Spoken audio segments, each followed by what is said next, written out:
diálogo en la que quienes participan en esa relación tienen la posibilidad de hablar y de escuchar a los otros. O sea, hay una cierta horizontalidad, como decía nuestro maestro Luis Ramiro Beltrán. Pero en otros casos, y además son la mayoría de los casos, la otra clase de comunicación es una comunicación unilateral, en la que solo una de las personas habla y la otra o las otras tienen que escuchar y a veces someterse a lo que quien está hablando está diciendo. Entonces hay una forma de comunicación que es más dirigista, ¿no? Que es como que da instrucciones, a veces da órdenes. Es lo que pasa, por ejemplo, con la publicidad, ¿no? Todos nos enfrentamos cotidianamente a múltiples anuncios de publicidad. ¿Y qué es lo que quiere la publicidad? Bueno, primero que no nos deja responder, no podemos conversar con el que está haciendo la publicidad, pero lo que quiere es que terminemos comprando lo que nos está ofreciendo, ¿no? Algún producto, algún servicio.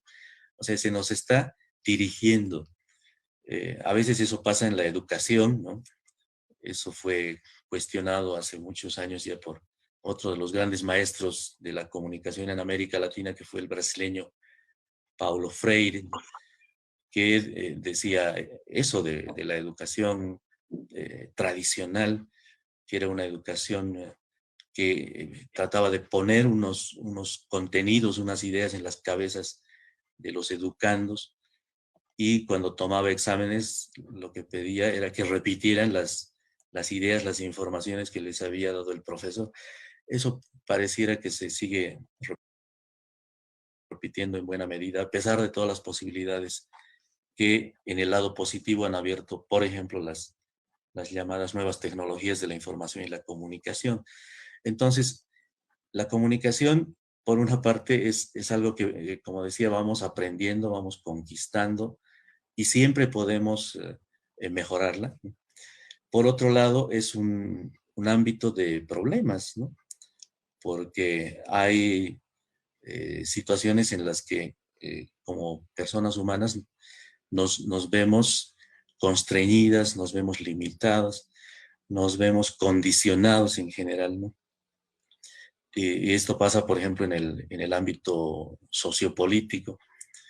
La democracia, por ejemplo, tendría que ser un régimen de comunicación amplia, de pluralismo, de deliberación, pero nuestras democracias en muchos casos se convierten apenas en algo ritual, ¿no ve? En un momento en que somos convocados a ir a votar por quienes dice que nos representan y después deciden lo que mejor les parece y nunca más nos toman en cuenta. Entonces se rompe el vínculo entre los que gobiernan y los que somos gobernados. O sea, no hay comunicación. Vivimos, digo yo, en democracias incomunicadas, ¿no? Y por eso es que todos nosotros debiéramos interesarnos más por la comunicación. No es algo que solo sirve para los especialistas, para la gente que está en los medios, para los que están estudiando por ahí en alguna carrera universitaria, sino que nos involucra a todos, porque todas las personas hacemos comunicación.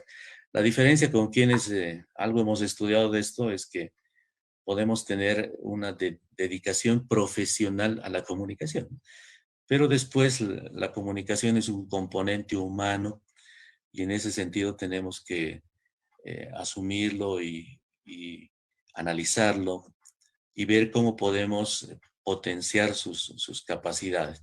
Entonces, cuando empezamos a hacer este tipo de reflexiones, va surgiendo la teoría de la comunicación, ¿no? Porque son los conceptos que nos van a decir qué es la comunicación, cómo se la puede entender, qué tipos de comunicación hay, qué componentes hacen parte de un proceso de comunicación, qué es un medio de comunicación, cuáles debieran ser sus papeles, etcétera. Van apareciendo una eh, serie de preguntas que se las va respondiendo y se va articulando teoría, ¿no?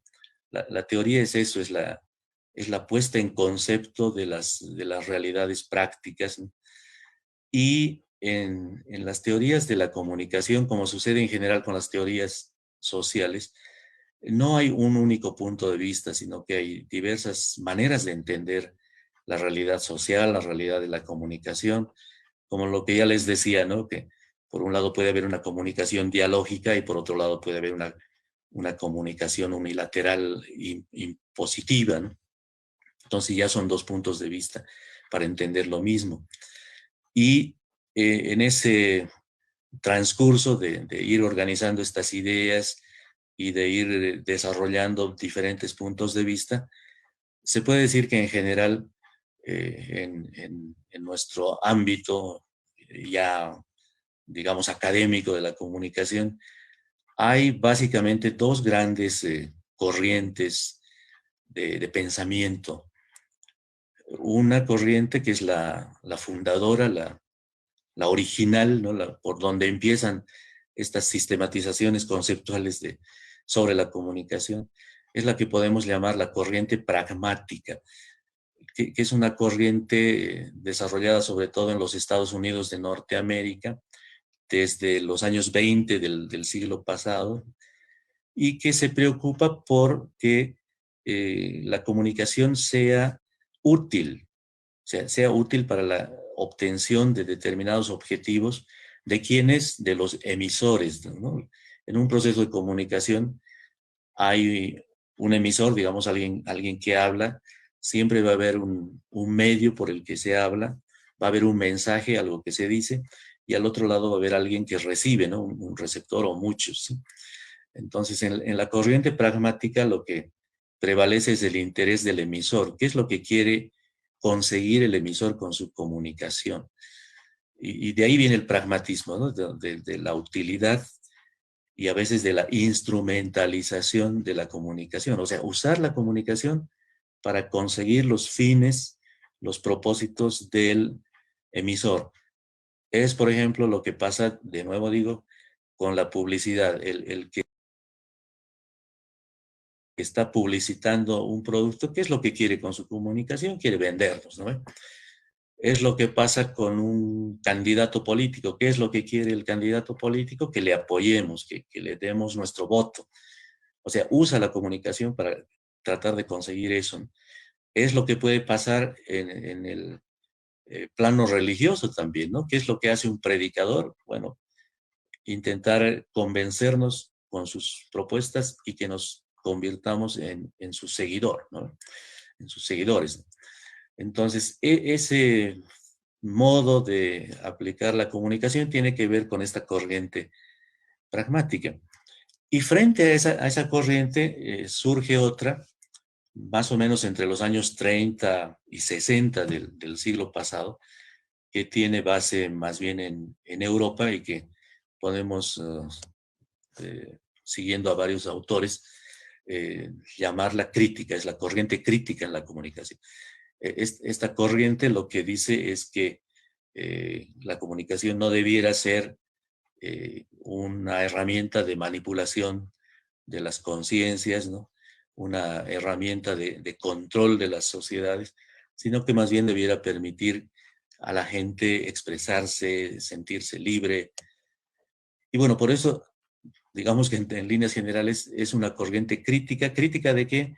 De la otra manera de entender y hacer la comunicación, ¿no? De esa manera pragmática, que es más una comunicación vinculada a los negocios, para decirlo en términos generales. Y en el caso de América Latina, hay una corriente también, eh, pero si se ve bien, se podría decir que en realidad es una subcorriente, o sea, es una corriente derivada de lo que han hecho las otras dos, que son las grandes, que todavía dominan el pensamiento teórico sobre comunicación en el mundo, ¿no? Y la corriente latinoamericana es una combinación muy interesante. Se desarrolla desde los años 60 en nuestra región, 60 del siglo pasado. Es medio duro decir el siglo pasado porque de ahí venimos, creo, muchos. Entonces ya parecemos de la antigüedad remota, ¿no? Pero está muy cerca ese siglo XX somos hijos, somos el producto de ese siglo XX. Y ese siglo XX ha sido muy rico en América Latina. Las décadas de 1960 y 1970 especialmente, que yo las considero unas décadas rebeldes en la región, han tratado de definir una identidad propia latinoamericana y de encontrar un camino de autonomía para nuestros países y de desarrollo, ¿no?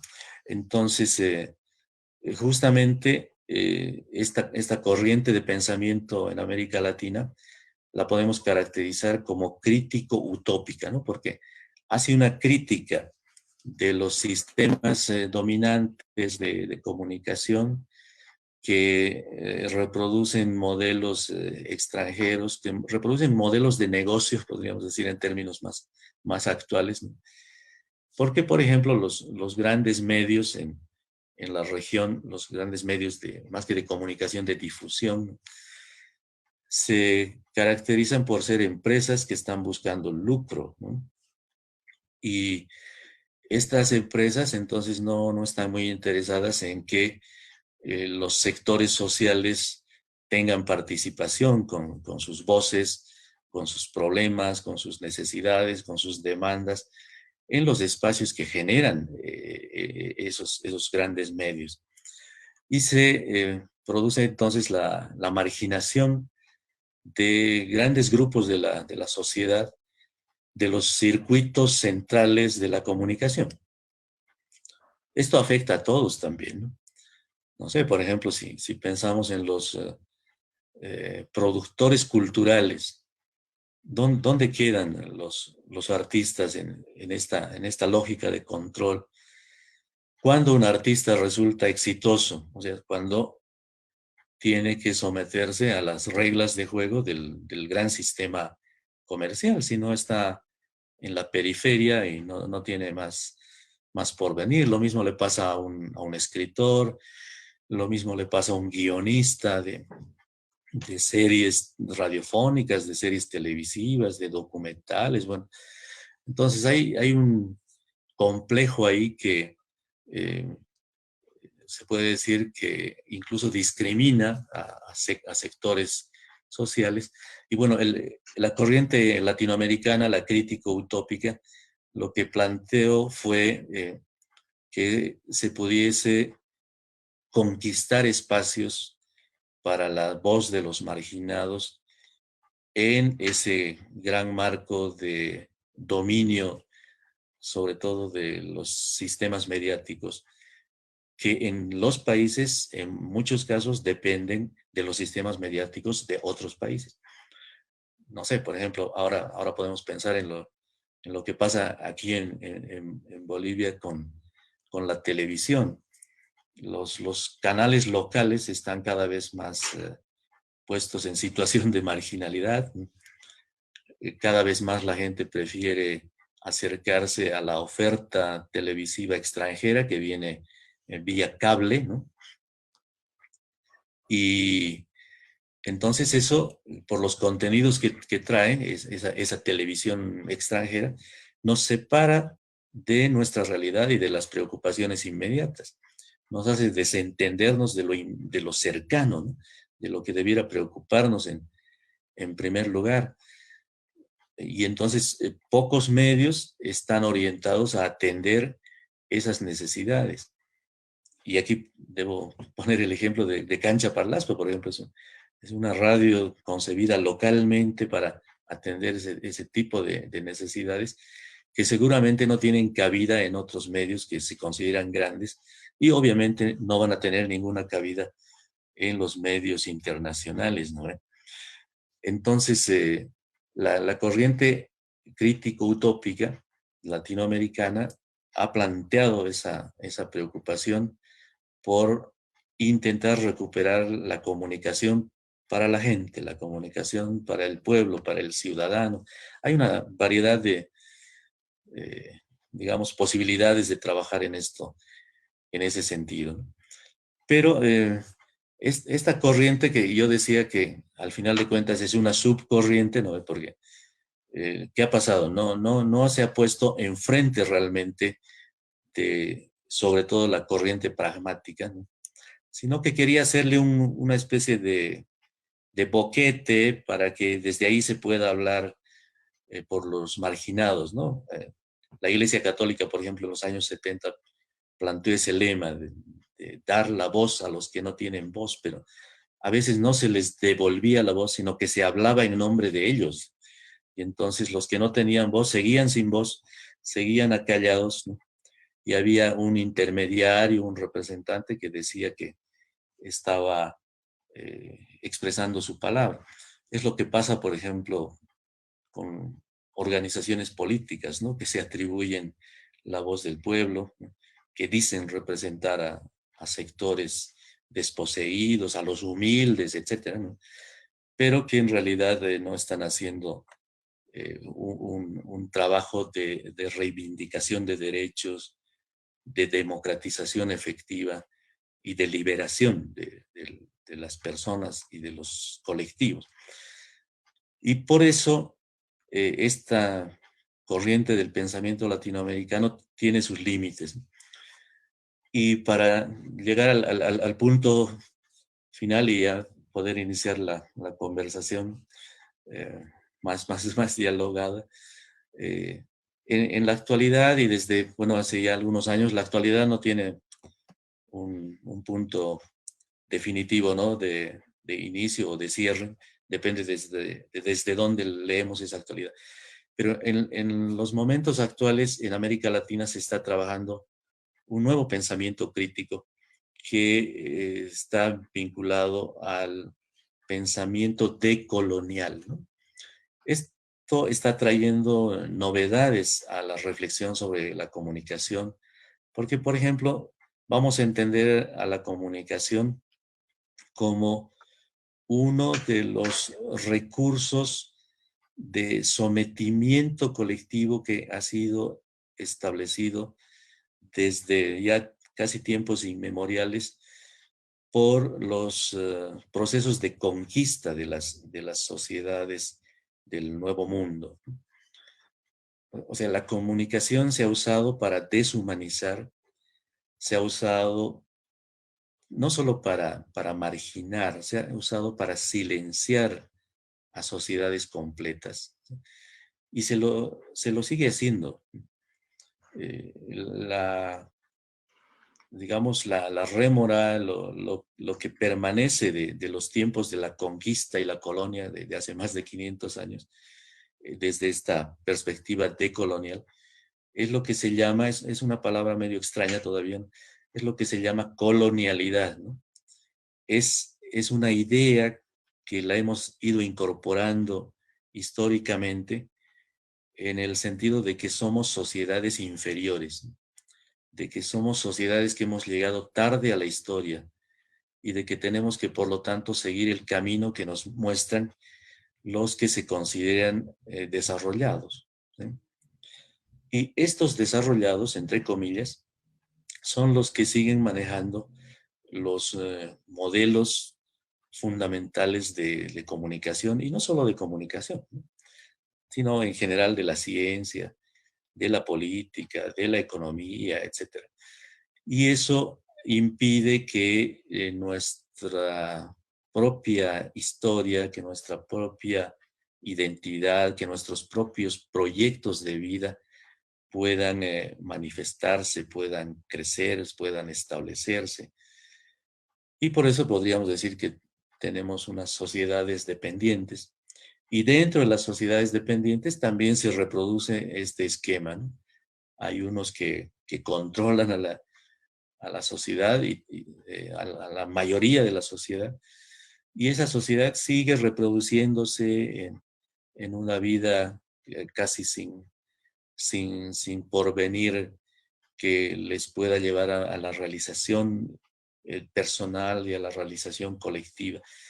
Y entonces este pensamiento decolonial es lo que está caracterizando a la nueva crítica latinoamericana en términos generales en todos los ámbitos de la vida social, pero también en el campo de la comunicación, ¿no? Entonces, por ejemplo, con don Luis Ramiro Beltrán, nuestro principal y mayor comunicólogo en el país, pero además una referencia en materia de comunicación en el plano internacional.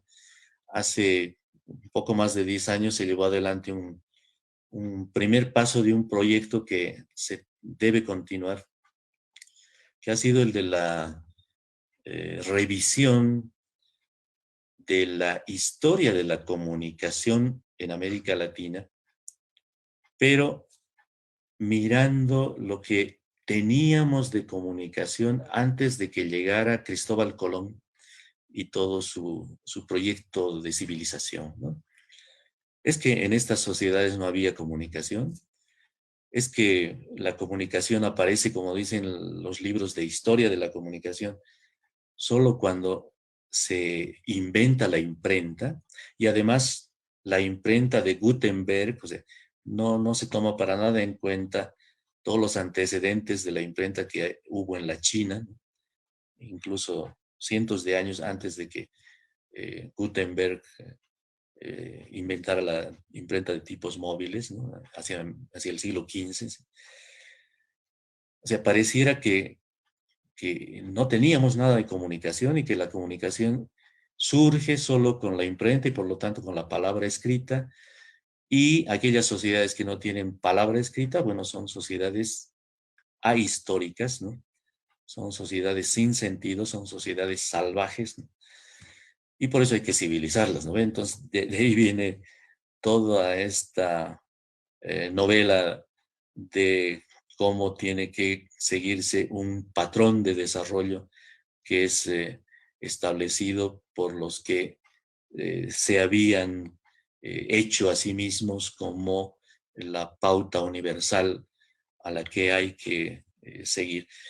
Y por eso criticar la comunicación bajo la óptica de la decolonialidad es importante para reflexionar sobre la condición actual de nuestras sociedades y sobre su pasado histórico. ¿Y qué va a ser la decolonialidad? Va a ser la superación de la colonialidad, ¿no? La colonialidad es ese prejuicio que nos controla, ese prejuicio que organiza la vida de la sociedad contemporánea y que divide a los pueblos desarrollados y atrasados, ¿no? Y dentro de los atrasados también los divide jerárquicamente y posibilita mecanismos de control, de explotación, de discriminación y de otros males que vivimos cotidianamente. Bueno, entonces la comunicación es algo que debe preocuparnos a todos, porque ejerciendo el derecho a la palabra, todos nosotros podemos ser algo más libres, ¿no? Aquí me quedo, Fernando. Muy bien, Eric, muchísimas gracias por esta presentación inicial. Voy a aprovechar para saludar a algunas personas. Yo no tengo la visión, la imagen de todas, ¿no? En algunos casos tengo solo los nombres, pero por ejemplo veo a Lucilén Curi desde Brasil. Un saludo muy cordial, Lucilén. Creo que tú dijiste que lo conocías personalmente, a Eric, algo comentaste, ¿no? También saludar a Dalit Contreras, no está su imagen, y a otras personas. Muchas gracias por incorporarse al auditorio virtual de Cancha Parlar. Vamos a iniciar esta serie de preguntas o de comentarios. Y yo no tengo la imagen de todos, ya les decía, por eso si alguien quiere hacer uso de la palabra, recurra al audio, ¿no? Diga simplemente Lucilén o su nombre para que le demos cabida y lo escuchemos. Pero como siempre, ya que Eric hablaba del dominio, de quien tiene el control sobre el medio, yo como moderador, pues voy a iniciar, me he de dar ese privilegio de iniciar esta ronda de comentarios y preguntas.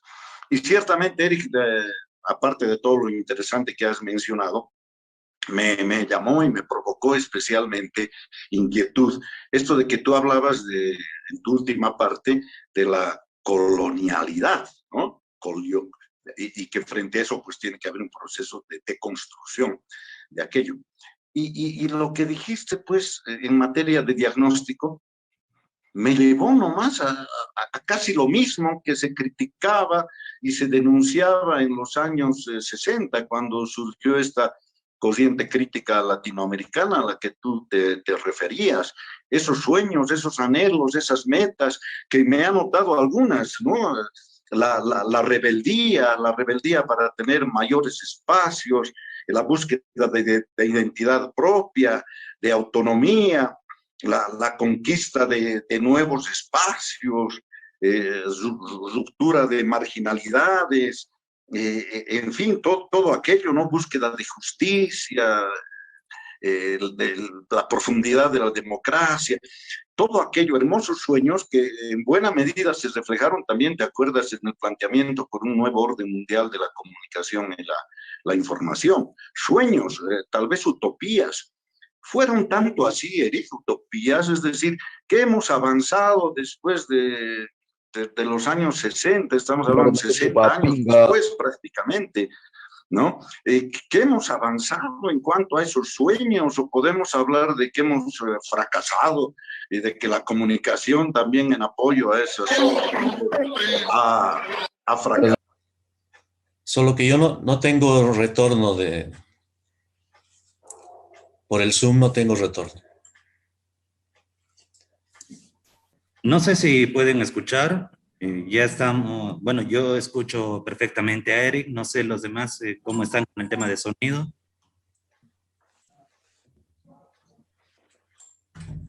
Sí. Bueno, entonces me voy por ahí. Sí, decía que pareciera, a pesar de todo lo que se ha reflexionado, se ha propuesto, se ha discutido, se ha conseguido en la práctica, por ejemplo, con el desarrollo de muchos pequeños medios, pareciera en general que no hubiésemos avanzado, ¿no? Respecto de las demandas que ya nos movían en los años 60, 70 en América Latina. Por ejemplo, el planteamiento del nuevo orden informativo internacional era algo que casi llegó a conmover en el sentido de sacudir, de estremecer el mundo de las comunicaciones en general. Pero lamentablemente no se pudo llevar a concreción, ¿no? Lo que pasó fue que cuando llegó la discusión al seno de la UNESCO, de la Organización de las Naciones Unidas para la Educación, la Ciencia y la Cultura, fue bloqueado el tema y entró en crisis la propia organización y la propuesta del nuevo orden para la información y la comunicación fue desestimada. Don Luis Ramiro Beltrán decía eso, ¿no? El nuevo orden es una especie de sueño puesto en la congeladora y han pasado 40 años desde entonces y no se ha podido sueño. Y estaba comentando respecto a que, a diferencia de lo que era la preocupación principal en los 70, que tenía que ver con el control por las grandes agencias noticiosas de la información internacional, en nuestro tiempo los controles se han multiplicado, ¿no? Los controles están, por ejemplo, ya no solo en la información noticiosa, los controles están en el entretenimiento, los controles están en la publicidad y lo que más grave parece es que la información se ha controlado también a nivel personal. Todos los datos personales que la gente va aportando justamente en las redes virtuales, en las plataformas, están siendo ya objeto de una vigilancia estrecha e incluso de una comercialización, ¿no? Entonces, es como que estamos avanzando, entre comillas, hacia una sociedad global en que ha de reinar, para decirlo de alguna manera, un único poder, ¿no? Hay una monopolización de la comunicación, antes una tendencia a la monopolización, antes la preocupación era por la oligopolización, pero ahora estamos peor.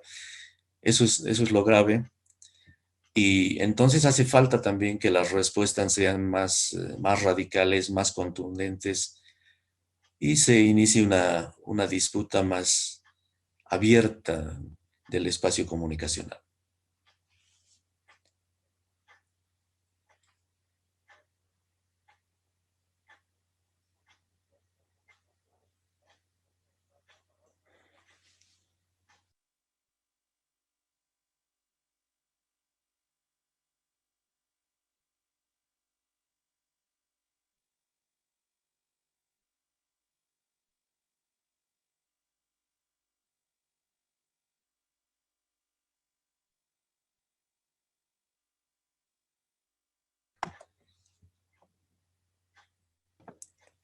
Sí, ahora sí creo que ya se ha normalizado también mi video. Ahora sí, ya. Bueno, ahora sí retomamos normalmente la reunión. No sé si alguien quiere participar, por favor. ¿Puedo? Sí, adelante, Lucilén, adelante. Bueno, lamentable, pero son los hackers. No hay lo que hacer, ¿no? Son los hackers. Bien, yo quería...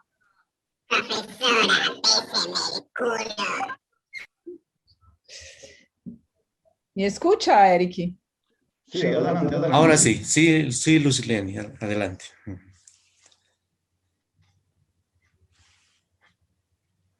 Sí, te escuchamos. Disculpe. Es una maravilla verte otra vez desde Costa Rica, no nos vimos. ¿Cómo estás? ¿Estás bien? ¿Todo cierto? Sí, felizmente. También un gusto verte.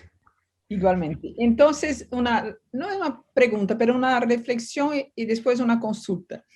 Cuando tú hablas que uno mira las cosas, lee, a ver cómo hablaste, que uno mira, depende de dónde estamos para leer las actualidades. Nosotros hicimos una charla en la semana anterior, exactamente donde decíamos lo mismo, que es lo local y lo global, y el global. Y uno ve la vida a partir de lo local. Entonces trabajamos con las culturas regionales, yo y otra argentina, y coincidíamos con esto. Y decíamos sobre la globalización perversa, que tú empiezas un poco a hablar de lo global por ahí. Pero la pregunta era, ¿no crees tú que lo local es más fuerte que el global? Que uno, a partir de su entorno cultural, eso decía yo en la charla, a partir de su entorno cultural, mira la vida, pero le importa más las noticias propias. Por ejemplo, un temblor es más importante que una guerra, por ejemplo. Entonces, esa era la cuestión para refletirnos juntos.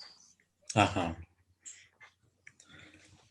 Sí, sin duda, lo que está en nuestro entorno inmediato es lo que tiene que interesarnos prioritariamente, ¿no? Porque, por supuesto, tiene mucha más fuerza, puede afectar a nuestra sobrevivencia inmediata y es algo que no podemos dejar de lado.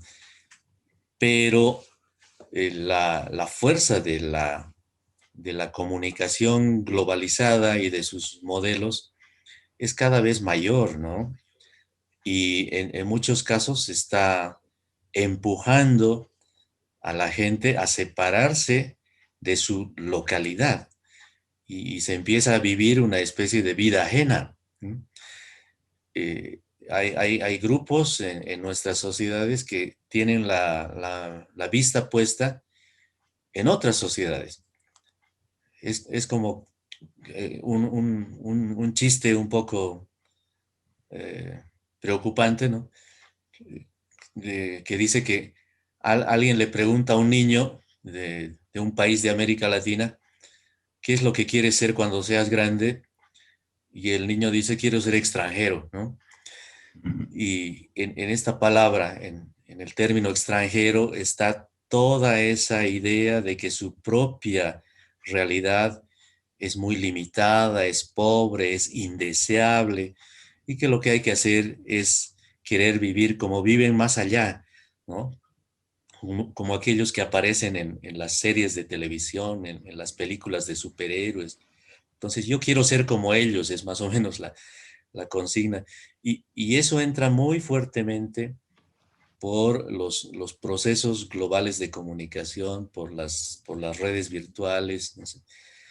Lo que acabamos de tener aquí, ¿no? Esta interferencia de Sí. gente sin escrúpulos, bueno, es una muestra de ese tipo de pseudoconciencia, de ignorancia, voy a decirlo, ¿no? Suavemente, porque es gente que no está interesada en nada de lo que le puede estar pasando a ella misma, es gente alienada, ¿no? Y no se da cuenta de eso, es terrible, es una situación lamentable, deplorable, ¿no? Que no nos afecta a los demás, les afecta a ellos mismos para empezar. Y entonces lo que necesitamos es volver a retomar justamente la fuerza de la conciencia propia, ¿no? Porque es verdad que nuestra localidad nos debe alimentar, pero a veces lo que viene de fuera, lo que nos presiona de fuera, y con ayuda de intermediarios locales en muchos casos, nos está haciendo que descuidemos esto y nos quedemos ahí en la pasividad, en la acriticidad, en la ignorancia, como decían. E só para finalizar, como citaste Paulo Freire, nós outros temos uma coisa que foi falada em uma charla destas também aqui em Brasil, quando falávamos com a segunda mulher de Paulo Freire, e aí o professor Ismar, de la ECA, que tu lo conoces, dijo que em uma investigação, um niño disse, perguntou, o que queres ser quando crescer? Eu quero ser Paulo Freire. Portanto, el otro lado de la moneda. Y hay esperanza todavía en el mundo. Era isso, gracias. Eso es muy alentador. Sí. Eso es alentador, la palabra es alentador. Claro, ciertamente eso es alentador. Ojalá que recuperemos todos ese espíritu crítico de Jaime Freire y sobre el que Eric también hacía énfasis ahora, ¿no? Es decir, sin la criticidad vamos a seguir siendo menos receptores, que era lo que se criticaba tanto. No sé si hay otra persona que quiera hacer uso de la palabra. Y si no, yo tengo de mi parte una última Fernando. pregunta. Eric, ¿me escuchas? Sí. Aló, Fernando, hola, hola. No sé si me escuchan. Sí. Justamente desde la transmisión que estamos realizando, Fernando Cruz comenta lo siguiente: el problema con la televisión y sus programas es su alto contenido comercial. Pocos medios son serios al momento de dar información y algo que predomina en esta televisión son los programas sensacionalistas sin contenido educativo. Pienso que se ha olvidado por completo que la televisión debe apoyar y coadyuvar a la difusión cultural. Es el comentario que hace Fernando Cruz. Sí, ¿no? Ahí tenemos, sobre todo en la televisión, ¿no? Tenemos esta reproducción de los patrones comerciales. Entonces, la crónica roja, y lo hemos vivido aquí en el país en estos días con una situación muy lamentable, ¿no ve?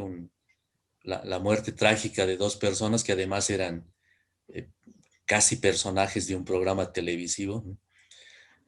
Se ha hecho escarnio de esta situación, no solo además en medios televisivos, sino en las redes virtuales, ¿no? Esta circulación de los vídeos en que se ve como estas dos personas caen de un edificio, bueno, y pierden la vida. Es terrible. Y pareciera que estos modelos de aprovechamiento del dolor humano, porque con eso se trabaja en la crónica roja, en el sensacionalismo, ¿no? Están no solo haciendo parte de la programación de ciertos medios, sino también han sido incorporados por mucha gente que a título, y esto yo lo critico, a título de, entre comillas, periodismo ciudadano, ¿no? Hace circular supuestas informaciones de interés general por las redes, replicando nada más esta práctica negativa. Y hemos dejado de lado mucho del trabajo social en los medios, ¿no? Lo básico es la información. O sea, desde que tenemos que recuperar el periodismo en serio, ¿no? Hasta que tenemos que hacer, por ejemplo, lo que dice Fernando, trabajo en educación, ¿no? Y esto por eso de nuevo nos muestra que todo aquello que ya desde los años 60 formaba parte de los reclamos, de las demandas en América Latina, pareciera que no se ha transformado, no hemos mejorado.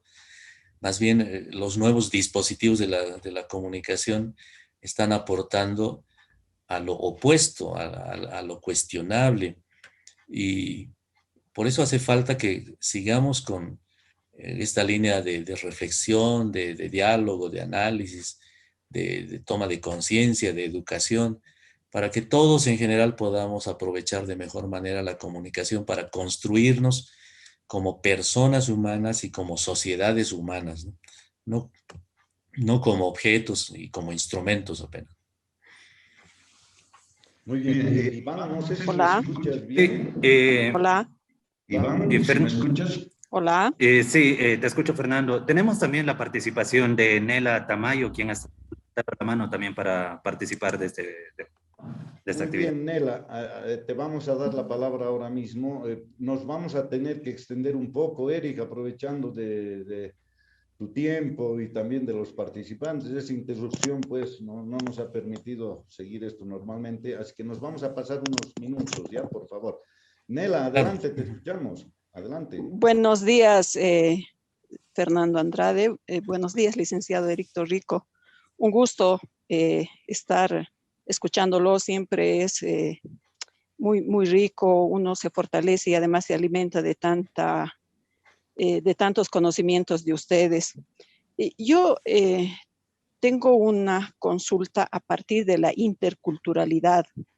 En el caso de Bolivia, que son más de 36 naciones originarias, cada una de ellas con sus propias características comunicacionales. A partir de eso, bueno, además por la experiencia que he trabajado mucho en el área rural y he podido entender las comunicaciones más que la comunicación. A partir de esto, ¿cómo entendemos las otras comunicaciones desde la interculturalidad articulada con la decolonialidad, por una parte? Y por la otra parte, no sé por qué insistimos tanto en mirar la comunicación desde los medios masivos de difusión, cuando en este tiempo tenemos una especie de avasallamiento de las tecnologías como herramientas de la comunicación. Es el caso que hemos tenido hoy, ¿no es cierto? Esto no hubiera sucedido quizás en una radio, no hubiera sucedido en televisión, pero sucede en las tecnologías.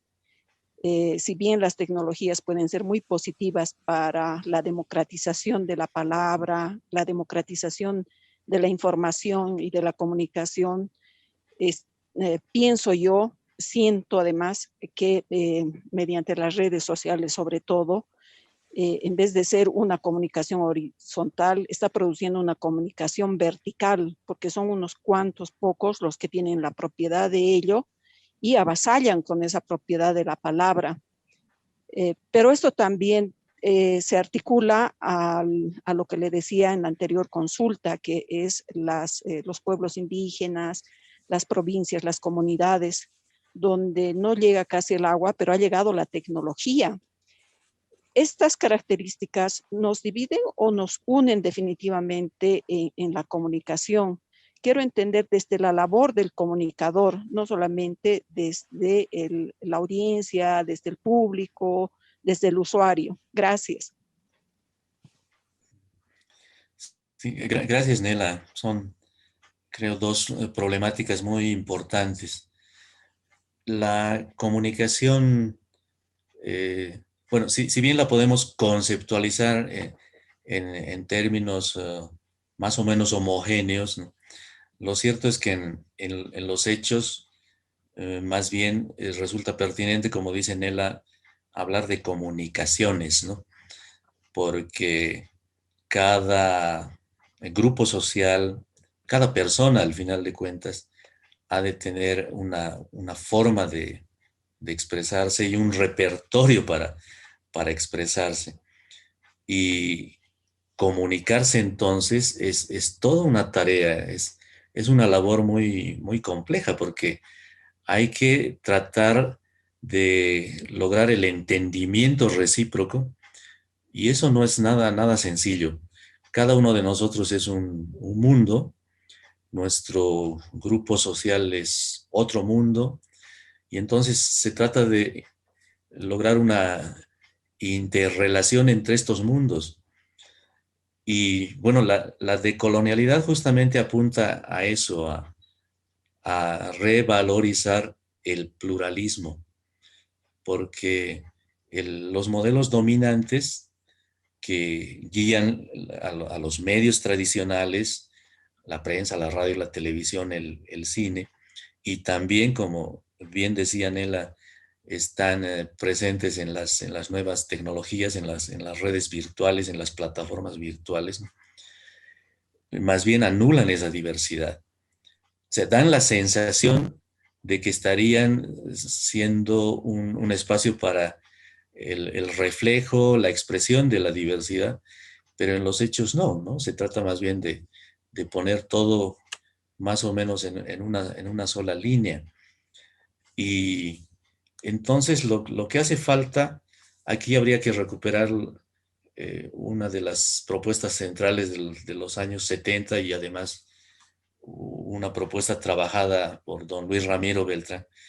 Lo que hace falta son políticas para esto, ¿no? Tiene que haber políticas de interculturalidad, tiene que haber políticas de comunicación diversa, porque de lo contrario vamos a tender no solo a la monopolización práctica de los procesos de comunicación, sino a la monopolización cultural, ¿no? Y eso nos lleva al etnocidio, eso nos lleva al silenciamiento de colectividades enteras y a una homogenización que es evidentemente indeseable para todos desde cualquier punto de vista. Yo he hecho mención y hago mención al papel de los medios masivos, siendo claramente consciente de que ahí no se acaba la comunicación, ¿no? Pero menciono este papel porque en Bolivia tienen una gran importancia. Por ejemplo, frente a las propias redes virtuales. Según los datos que se manejan con aproximaciones desde instituciones del Estado en el país, las conexiones a Internet no superan el 33% de la población, ¿no? Y las conexiones están concentradas sobre todo en los principales centros urbanos del país.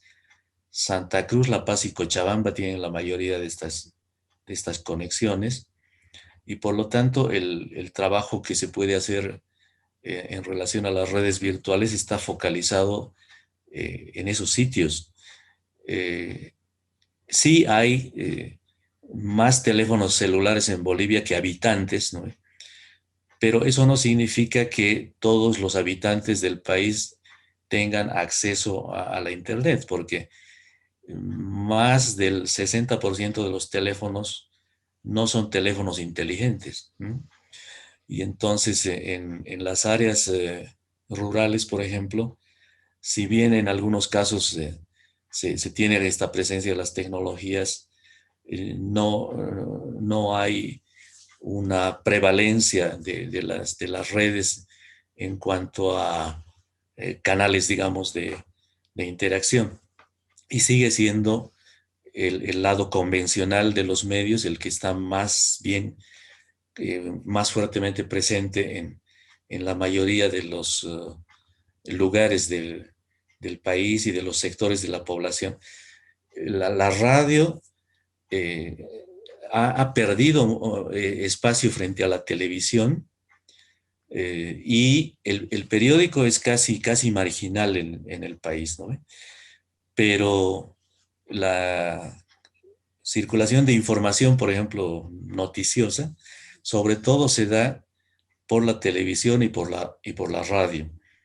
La gente se sigue informando por estos medios convencionales, y ahí volvemos al problema, ¿no? De cuál es la información que aparece en los medios convencionales dominantes.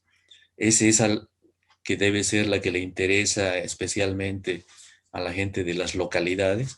Parece que no, ¿no? Aquí yo puedo hablar con algo de conocimiento respecto de lo que sucede en la ciudad del Alto.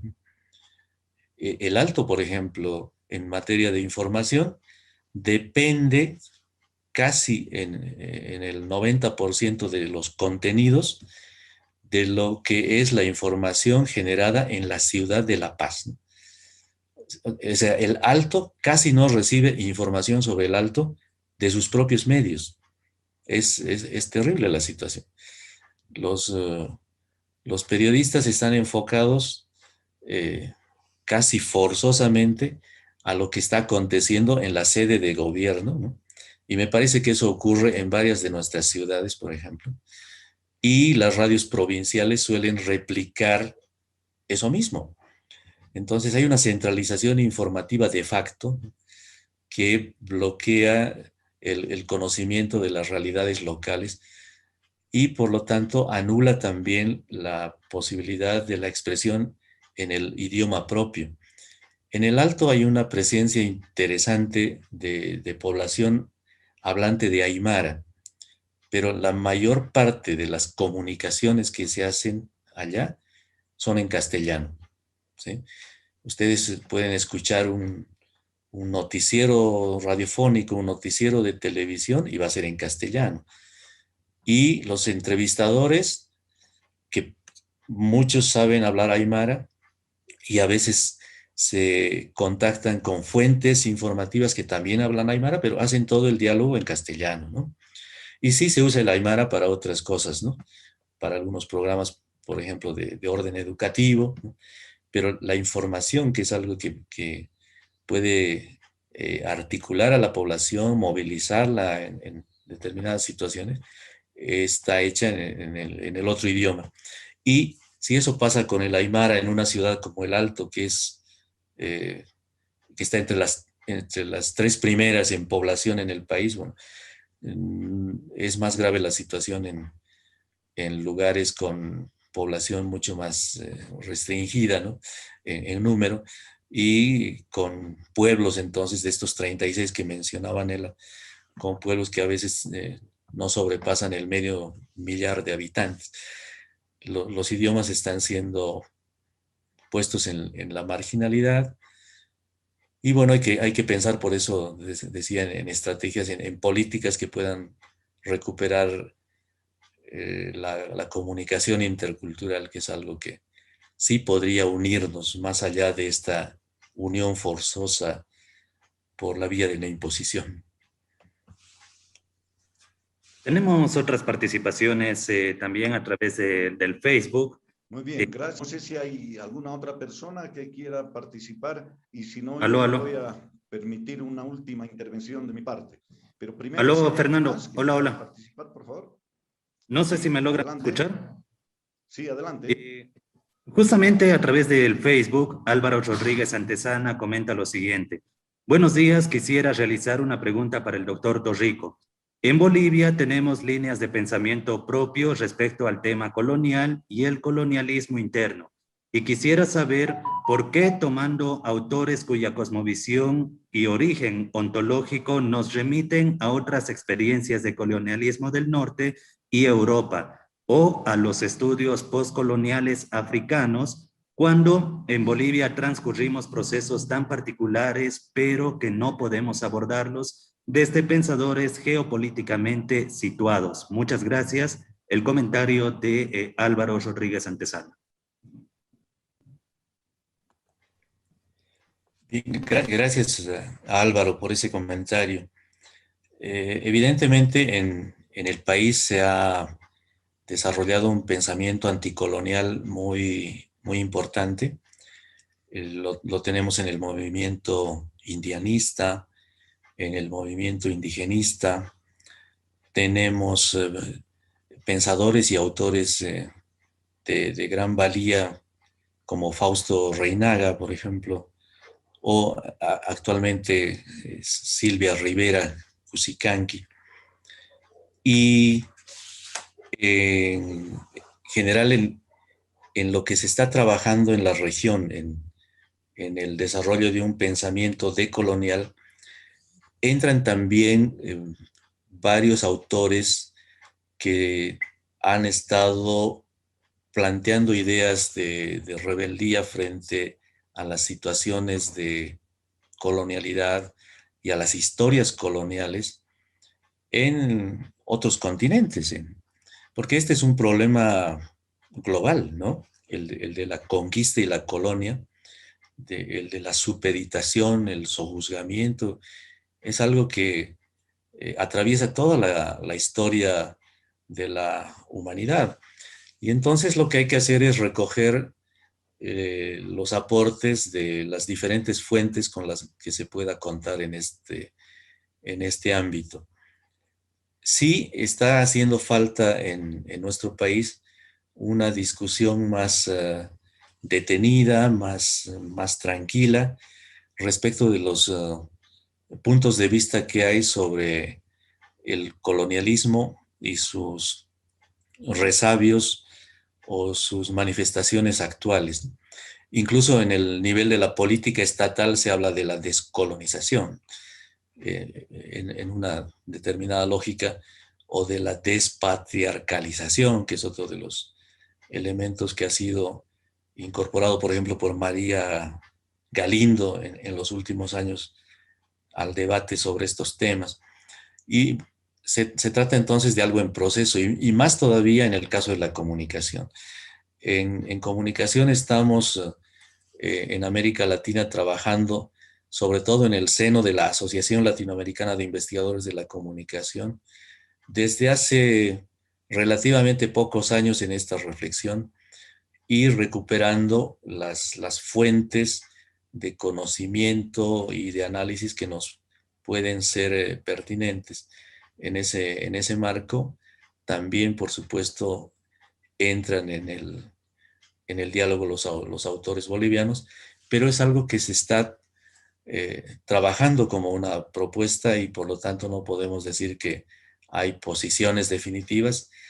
Y lo mismo que pasa en general en el pensamiento social, ¿no?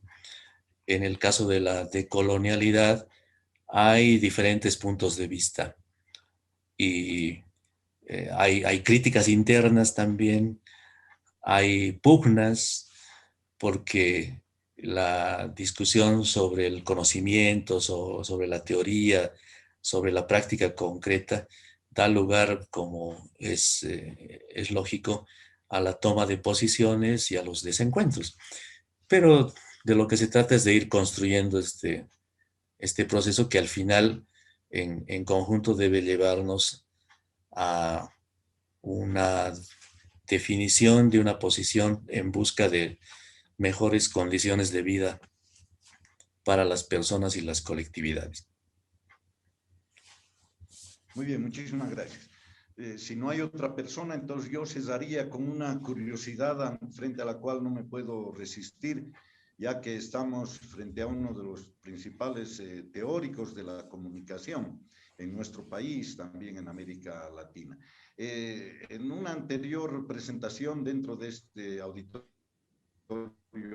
virtual, hablando de teorías de la comunicación, sí, fue cuando hizo su exposición el doctor Daniel Cohen desde España, llegábamos a esto, a decir que todas las teorías científicas sobre la comunicación que tú también has mencionado ahora, se levantaron en el ámbito occidental desde la influencia y casi hegemonía de los Estados Unidos de América y en torno a los medios masivos. Hoy la situación de los medios masivos está totalmente entreverada por esto de las redes sociales y los roles de los medios masivos. Significa eso de que hay una crisis en las teorías de la comunicación, en la actividad científica sobre la comunicación. Estamos viviendo una crisis. ¿Qué teorías tenemos hoy para poder entender la nueva situación que se nos presenta en este panorama comunicacional tan confuso, tan complejo?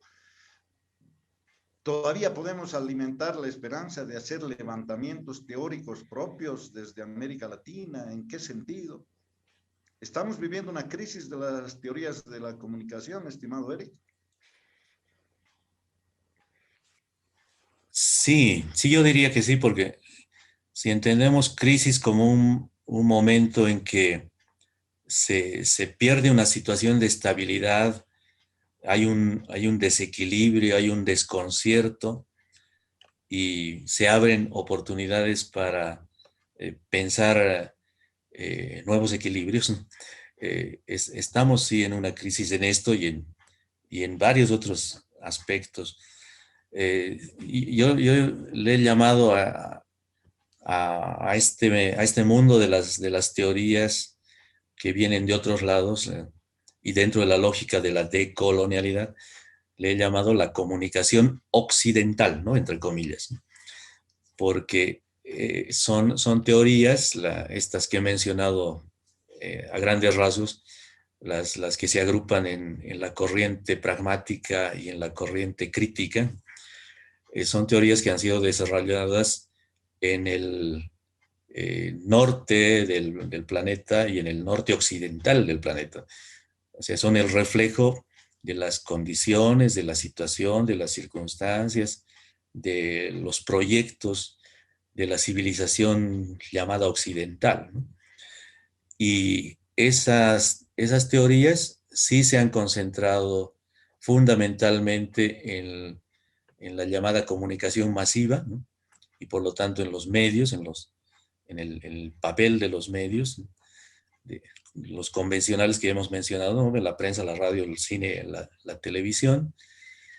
Y a partir de eso también han definido una idea de comunicación como ese proceso que sirve para conseguir efectos en las audiencias, efectos que les sean beneficiosos a los emisores, ¿no? Entonces, esa idea instrumental de la comunicación es la que domina la comunicación occidental.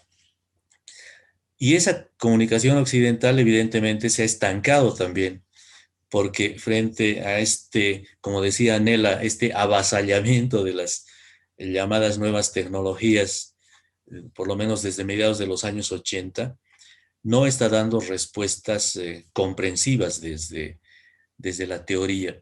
Hay algunos intentos, pero son una especie de traslación de lo que ya se dijo sobre los medios masivos al campo de las tecnologías electrónicas, ¿no? Informático-electrónicas.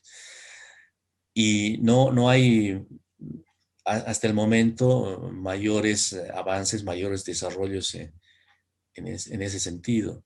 En América Latina hay un colega que está haciendo una reflexión interesante que puede tener un futuro, creo, prometedor al respecto.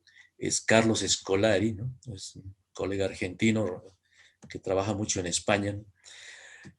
Y que ha hecho unas apuestas sobre unas teorías 2.0, digamos, para ponerlas en el tono de la digitalización, pero falta mucho camino por recorrer. Y lo que se está manejando más bien sobre las nuevas tecnologías y sus repercusiones en la vida social y política, son unas ideas trabajadas en ciertos organismos intergubernamentales, ¿no? A veces las propias Naciones Unidas o la UNESCO, pero extrañamente hay más desarrollos en el Banco Interamericano de Desarrollo, en el Fondo Monetario Internacional, en la Comisión Económica para América Latina y el Caribe, algo en la Organización de Estados Americanos. Bueno. ¿Y qué nos dicen en general desde los años 90 quienes han estado escribiendo sobre las nuevas tecnologías? No sé, podría citar a uno de los destacados que ha sido utilizado en estas reflexiones, que es el español Manuel Castells, por ejemplo, ¿no? ¿Qué nos dicen? Nos muestran una realidad muy prometedora, muy alentadora, o sea, como que estas tecnologías han llegado para cambiar realmente nuestras vidas desde el fondo, para democratizarnos sustancialmente, para igualarnos, si vale la pena, y por lo tanto para establecer la justicia social de una vez y para siempre, ¿no? O sea, pareciera que todo pasa por las nuevas tecnologías, que ahí está la solución de los problemas de la humanidad, ahí está la redención de la humanidad, ¿no? Y eso es más un discurso retórico, un discurso tecnocrático, ¿no? Y que hace pensar que las tecnologías son la fórmula. El nuevo pensamiento crítico en Latinoamérica está proponiendo mirar, como ya decía el profesor Antonio Pascuali hace muchos años, mirar la comunicación, no la tecnología que usa la comunicación. Porque es en la comunicación en donde nos encontramos los humanos, ¿no? Y en donde los humanos nos hacemos humanos, como dije al principio. Y entonces es eso, ese sentido, ese concepto, ese hecho así inicial, radical de la comunicación, el que tenemos que decolonizarlo, ¿no? Porque ese hecho es el que está en este momento tomado, copado, usurpado por este modelo instrumentalizador que no nos permite volver a tener esta posibilidad de que algunas colectividades, algunas personas retomen la existencia, porque han sido borradas de la existencia. Entonces es por eso que hablamos de una comunicación para reexistir y de una comunicación para ser, ¿sí? Esta es una como que nueva utopía, ¿no? En la que hay que trabajar, y no sé si se logra ver la separación. Es una utopía distinta de aquella que solo quería tener espacios en los medios para que se expresen los marginados, ¿no? Esta es una utopía para recuperar la palabra para cada quien y para hacer de esa palabra un camino de liberación, por lo tanto, ¿no? Eso. Muchísimas gracias. Recuperar las utopías, fortalecer las utopías. El último mensaje que nos deja Eric Torrico, después de esta tan interesante presentación que hizo, la información que nos dio, los análisis, las reflexiones sobre esto, el pensamiento crítico latinoamericano en la actualidad. Queremos agradecer a todos los participantes, especialmente a Eric, claro, e invitarlos a que nos sigan en el auditorio virtual. Ya vamos a empezar la última etapa de este nuestro primer ciclo. Tenemos por delante todavía 4 conferencias, conversatorios. El próximo jueves tenemos la participación de un destacadísimo profesional boliviano también, el magíster Carlos Arroyo, quien va a abordar el tema derecho a la información y la libertad de expresión. Están todos invitados a seguirnos el próximo jueves y también en los breves encuentros que tenemos todos los días de 8:30 a 9:10 por las ondas de FM 91.9. Agradecer a las personas que nos han seguido por el Facebook, recordarles que estas grabaciones están depositadas en YouTube y que cualquier momento también pueden consultar, solamente recurrir poniendo el nombre de Radio Cancha Parlace. Querido Eric, un abrazo muy fuerte para ti, para tu familia. Gracias de verdad por mantenerte siempre vigente en la investigación social en general, por tus reflexiones, por tus aportes. Muchísimas gracias por todo ello y por tu participación hoy en este auditorio virtual, Jaime Reyes. Tu palabra de despedida, por favor, y con eso cerramos el auditorio virtual de la fecha. Gracias, Fernando, otra vez por la oportunidad, por esta oportunidad de encontrarnos con amigos, colegas, así a la distancia. A todos, a todas un abrazo. Y también para tu audiencia, que sé que valora mucho el trabajo de tu emisora, porque es una de las manifestaciones de esa comunicación otra que necesitamos, ¿no? Otra comunicación. Tenemos que estar cerca, tenemos que trabajar la solidaridad, el diálogo, la equidad, o sea, todo esto tiene que ver con la comunicación, no con la imposición. Entonces, espero que siga esta tarea y gracias nuevamente. Hasta pronto. Muy bien, muchísimas gracias. Un abrazo para todos. Cuídense mucho frente a esta pandemia. Será hasta la próxima. Buenos días. Chao, hasta pronto. Abrazos. Chao, chao, chao. Chao, Lucilín. Chao, hasta luego.